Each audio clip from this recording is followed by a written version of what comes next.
What's up guys, Sanitary 103, hope you guys are having a good day. So in today's installment, I wanted to talk about ectomorphs and give you my opinion as to whether I believe they actually exist or if it's just a mentality. Now before I give you my opinion on this, you might wonder or you may not know what exactly is an ectomorph. An ectomorph is basically a person who's naturally really skinny. I consider myself an ectomorph, or at least a combination of a few body types, which I'm going to get to in a second. But it's basically the person who's really naturally skinny. So some of you guys and gals out there might be saying, well, why am I even questioning this? There are a lot of skinny people that you see in society, or you might be a person who's naturally skinny, so of course they exist, right? Those are very valid questions, but what spawned me to do this video was that one of my older videos I did on ectomorph, a full day of eating. If you want to check that out, I basically documented my entire day's worth of eating while I was trying to put on weight. And someone had commented, and it was some decent constructive criticism, but they noticed that I consumed about maybe 3,000 calories, and they commented, and I don't have it verbatim, but they basically said that the reason why you label yourself an ectomorph, basically the reason why you're still skinny is that you're not eating enough, and that if you eat a good amount of food and you overeat and you eat to where you basically want to puke and you lift really hard, you won't be an ectomorph. It doesn't exist. So that's the reason why I want to do this video. So a person who's an ectomorph, naturally skinny, and wants to put on weight, whether it's muscle if you're a male, or just be a little bit thicker for a female, can that person who's naturally skinny transform the so-called body type from an ectomorph into, let's say, an endomorph or a mesomorph? My answer to this question is that I truly believe that everybody has a baseline weight, as they put it. And what I mean by baseline weight is your comfortable weight, the weight in which you basically always settle into. This requires not much extreme dieting,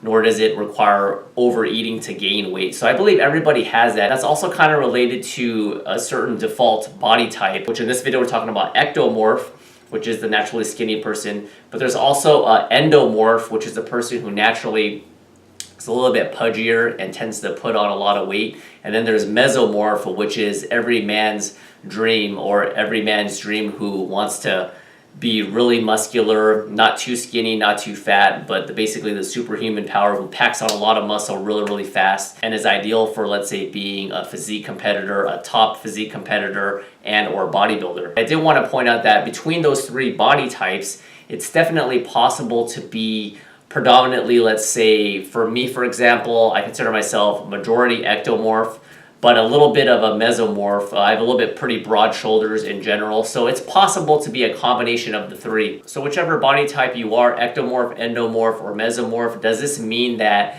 you're screwed for life and you cannot change and influence your body? Absolutely not. I'll use me as an example. Like I said, I consider myself an ectomorph. I'll try to put some pictures while I'm talking, and granted, I'm not huge. I'm never going to be extremely huge, but I have definitely tried to maximize what God has given me and to reach my fullest potential. And even though I'm not huge, to the average person, the casual gym goer, a person, or I would like to think, would perceive my body and view my body as fairly athletic and a little bit on the skinny side, but definitely I do have the broad shoulders. If you notice my shoulders in this picture right here, I definitely work out really hard, and I tried really hard, and yes, it is hard for me to still put on weight, so that's where my ectomorph tendencies tend to come from. This doesn't mean that just because by default you may be 90% ectomorph that you should settle for that. And one last quick example I wanted to point out is, let's say someone like Kim Kardashian, who's really curvy, or another celebrity such as Jennifer Lopez.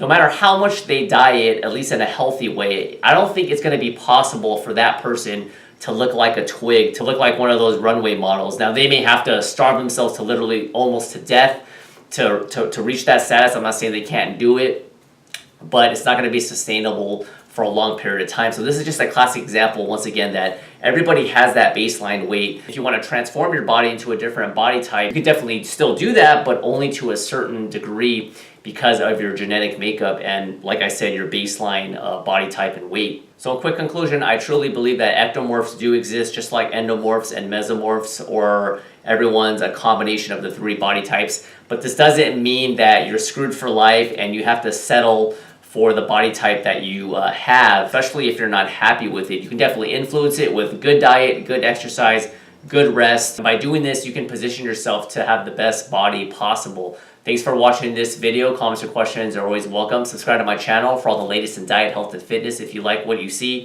If not already, I put out at least 2 to 3 new videos per week, and I'll see you guys next time. Bye. Right to the T, because I'm not like competing in a physique show, or I'm not doing like a shoot or anything or a competition. So for me, it's not that serious.